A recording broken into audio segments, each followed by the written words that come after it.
अरे मराठी शाळेकडे काय बघतात? अरे ह्या मराठी शाळेत पोरं कुठे आहेत रे? अरे कोण राहिला आता मराठी शाळेत? 4 पोरं राहिली. मराठी शाळेत कोण टाकतंय आता? सगळी इंग्लिश मिडियम. त्या आपली शेवटची पिढी होती ना रे मराठी शाळेत शिकणारे. किती भारी दिवस होते रे मराठी शाळेतले.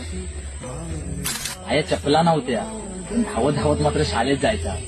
पोषणार्थ दुपारचा वेळ झाली ना की धावत धावत येऊन पोषणाच्या रांगेत उभं राहायचा.